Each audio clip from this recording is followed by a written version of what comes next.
Hey, I'd like to welcome you to another episode of Mission Matters. My name is Adam Torres, and if you'd like to apply to be a guest on the show, just head on over to missionmatters.com and click on Be Our Guest to apply.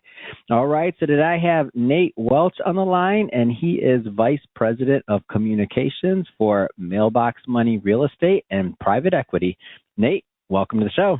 Hey, thanks, Adam. Great to be here. Great to join you. All right, so we got a lot to talk about today, and we'll get into solving the workforce housing crisis. We're going to talk about, I definitely want to get into that project that you're doing over in Sioux Falls. We've got a lot to talk about here, and correct me if I'm off here. We met at the Jetson Capital event, is that right? Yeah, we did. That's such a great event. So many fantastic people. It's such a pleasure to be invited to that type of thing because you just have great quality people. So it was a real pleasure to get to connect, and I'm looking forward to you and I chatting again. All right, Nate, so I got to tell you a secret. No, nobody listen. This is a secret just for Nate. Okay, here we go. So do you remember how that event was rescheduled because the president came into town, right? Yeah. Like they had to reschedule it. Okay, so now today I'm actually in Miami and I was covering this other conference, FII Priority.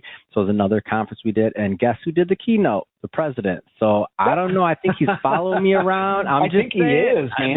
I think he might have heard of Mission Matters. I don't know. This time he brought Elon with him. I don't know. I'm just throwing it out there, Nate. Hey, that's a good point. I think, once he got such a great review of the Joe Rogan show, he's like, now I got to go to something, that's got people who I want to talk to. Adam, would you please pay attention to me? That's what he's probably doing. Just so other people know. He might be outside your window right now holding up a boombox trying to play a song for you to just get me on the podcast.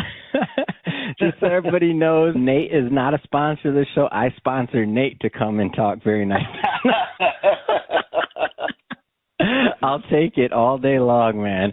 Well, let's dive into Mailbox Money. Let's kind of transition a bit here. Yeah. Mailbox Money, Real Estate, and Private Equity. Tell us a little bit more about the company. Absolutely. We are a multifamily developer, and what we're really focusing on right now is we're trying to focus on helping to solve that modern workforce affordable housing crisis that we have. Now, a quick background to that, we have our founder, Dustin Hendrickson. I'm so excited to be joining him. Been with him a little bit over a year now. I come from a cool eclectic background, but Dustin comes from that perspective of roofing, twin homes, townhomes, executive homes, and then really getting into this multifamily development with a number of very great strategic partners that really has allowed us to not only build some really successful properties, but to do it in a very successful way that has allowed us to be able to navigate and transition and pivot when and however we need to, however the market's going. And so, they've been doing that. We've been doing those kinds of projects almost 10 years. Along with the 20 plus years that Dustin has in his building and development experience. And so we're really hitting a very exciting time because of how needed this is, right? To solve that workforce housing crisis we have, we've been able to just contribute as much as we can to that. I don't want to assume that the audience kind of understands that housing crisis and what's going on there. Maybe you dive into that a little bit. Yeah, absolutely. And so again, part of that is from my background of being in economic development, of running a community economic development organization that was also aligned with the Chamber of Commerce. But here's the thing for those who aren't as familiar, almost every community that you're in, especially those that are growing, really truly have a workforce housing issue. Many of them will. You could go ask any of your community leaders and they probably will be saying that that's likely one of the top issues amongst the community. And the reason why is because as we continue to want to grow in our communities, which often communities are trying to attract jobs, right? So when you've got jobs and you're trying to build it, not only do you want to give jobs to those who maybe you might have a high unemployment rate, but many in the country don't have high unemployment rates, which means they've got to get in migration of other community members from around the state, around towns, whatever it might be. The challenge is when you're trying to attract a business or help your businesses in your town grow, and they need that workforce to move to your town, they need a home, right? They need to live somewhere. And when we have low inventory, rises up the cost, rises up that need for it. And so now you run into a chicken and an egg challenge. Do we get the jobs so that we can get the workforce to come? Do we get the workforce to come so we can get the jobs, right? That's where we have that challenge. That's a quick little summary of what that workforce crisis that we have is. Now, again, then you also have what is the affordable aspect to that, right? And so that's one of the things that we really focus on is this market rate affordable. Quality, grade A properties, great design on the exterior, great design on the interior, specifically trimming down amenities so that it is affordable. But these are great properties that can go in almost any part of a community and be welcomed into that. And when you build something that has wellness design, you create good, positive contributors to your community, to your neighborhood, to your workforce, to your business, all of that. Now, to kind of build on this, and maybe even if you care to, if we want to use this word as like a case study, if you will, I understand in Sioux Falls there's a big project you're working on, maybe the largest permit holder, correct me if I'm off on this, for multifamily apartments being built currently, and you have some outstanding numbers in terms of capacity and like what you're just achieving in general. Maybe use that as kind of like a case study, if you will, and just kind of to explain this concept and how you're delivering on what you're talking about.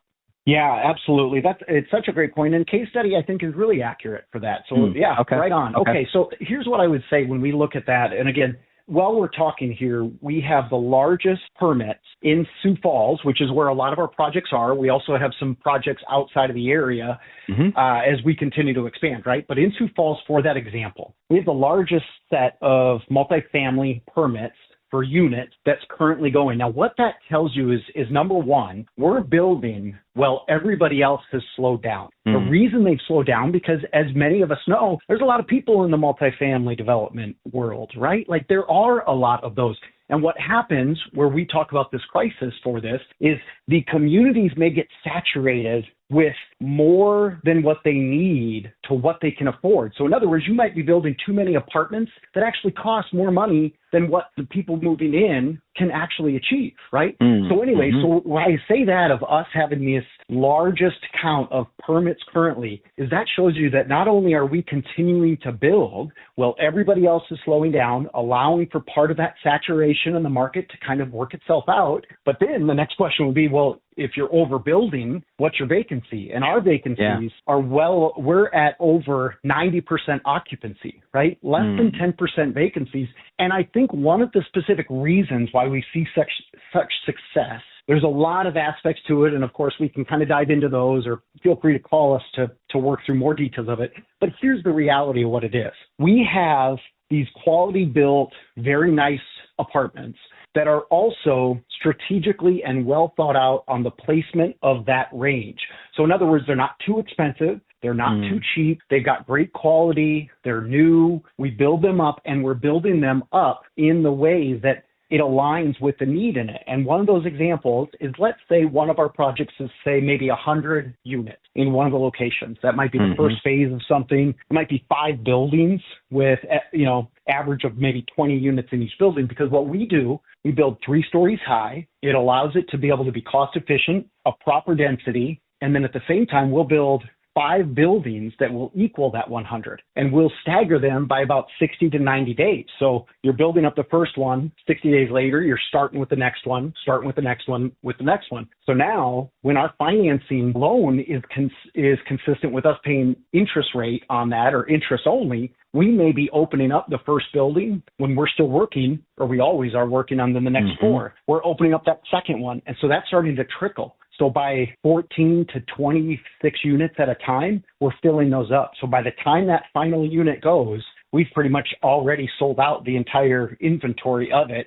And then we're working into that next phase 2. And it's very prudent for us to be able to do it. And it actually provides returns for our investors, usually 12 to 15 months, maybe sooner than a project of that same size might do if it's all encased into one. So that's an example of how we continue to build when everybody else is slowing down. We still show that we have a product that is needed, and it's fulfilling that need. And it's a product that people want because they're lining up to get into it.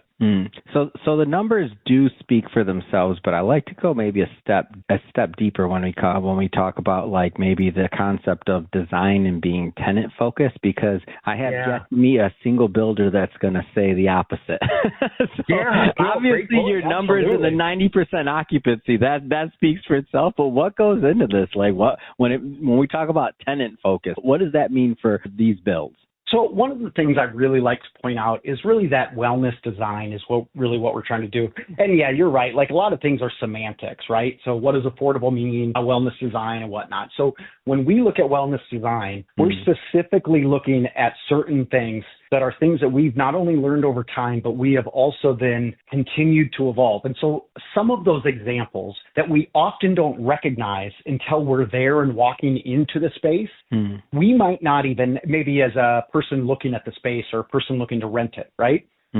We might not be able to recognize why we like it and why we feel so comfortable. But when we as a company have thought about these and designed them out, we're strategically, specifically thinking about that. And here's some of those examples. Some of the things when it comes to wellness design is just even those white tones of color that open up and brighten the room. The open floor plan allows us to be able to have even a smaller square footage of actual space, but it feels a lot bigger because of those floor-to-ceiling windows. That natural light helps make us healthier. The ability and being able to have a space where we can eat and cook a wonderful, healthy meals in a very well thought out kitchen with those appliances in that triangle and everything where we're laying that out. No one can reach more than 6 feet before they've got good counter space. And all of a sudden, they really feel like that's a place that they can call home. The design of not having to have doors on certain rooms or hallways when they're not necessary not only keeps the cost down, but it also takes away less structure in front of them. Another really simple thing that we do, we make sure to have zero entry on all the apartments. So now even the ability of getting out of your car, walking right into your space within a few steps really does feel as though you are part of that earth, both inside and out. And a lot of times when people are in apartments or small spaces, if they have to feel like they're going through a transition from outside to inside, that is sort of effort, right? All of a sudden you create those two spaces and now they have to decide if they're making effort to go to the next. And that little effort that they aren't even realizing they're not taking, it adds to that wellness design. And so what happens when we're thinking of that tenant-centric is we're thinking of the things that create responses from our tenants that create them to be happier and naturally more happy than just, hey, we've got a pool here for you. Hey, you're going to have a sauna, you know, because the reality is those just rack up costs and usually people aren't using them, right? And so these wellness design specifics that we have help improve the life of our tenants. And also when they're being shown that, they sometimes don't even recognize it, but they're like, yeah, this feels more comfortable. This feels like a place I want to call home. Yeah. Well, this is a great story, and I can see it. And again, the numbers speak for themselves. It's obviously been very successful. How do people get involved? Like, what are you looking for? Do you take on investors, private investors, institutional? Like, how do people get involved with this setup? Absolutely. You know, there's a couple ways. One, we'd love to meet you if you're interested in investing in these types of projects. Absolutely. We have a lot of great investors, both from institutional or from retail investors. We really, truly believe in not only a good balance for that, but we also believe in that so that we can help make a difference on that. So if you're looking at investing not only in good products and a good project that helps bring a good return, we certainly are proud to take that call. But even more so, we're proud of the difference and what we're trying to do to our communities and make that impact. So if you're an impact investor and you want to help us solve this problem, we'd love to hear from you because we love that shared passion. The other thing I'd really like to invite is if you are an investor and you want to bring this success to your community, if you're a community leader or a community business individual and you say, you know what, we need better workforce housing, give us a call. We'd love to talk to you more. We'll be happy to tell you, you know, as you can tell, there's no breath I don't take, right? We'd be happy to tell you how we're doing it and what we're doing. And if you in your community and your leaders can take that plan and run with it, game on, love it. But if you need any help, we're there for you along the way as well. So we would love for anyone who has those interests, feel free to give us a call.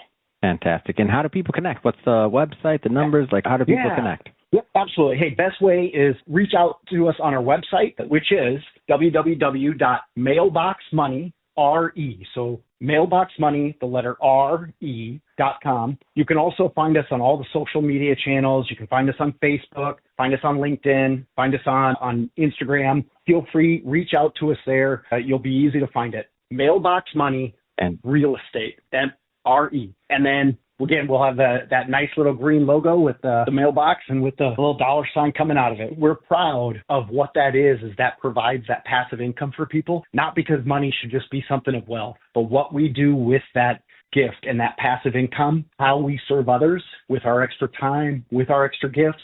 That's the kind of stuff that we truly stand for. And anyone who wants to help with that or have better passive income, we're happy to help them with that as well. Perfect. And for everybody listening, just so you know, we'll definitely put the links in the show notes so that you can just click on the links and head right on over. And speaking of the audience, if this is your first time with Mission Matters and you haven't done it yet, hit that subscribe or follow button. This is a daily show. Each and every day we're bringing you new content, new ideas, and hopefully new inspiration to help you along the way on your journey as well. So again, hit that subscribe or follow button. And Nate, man, really appreciate you coming on. Thanks again. Hey, thanks a lot, Adam. Keep doing what you do, brother.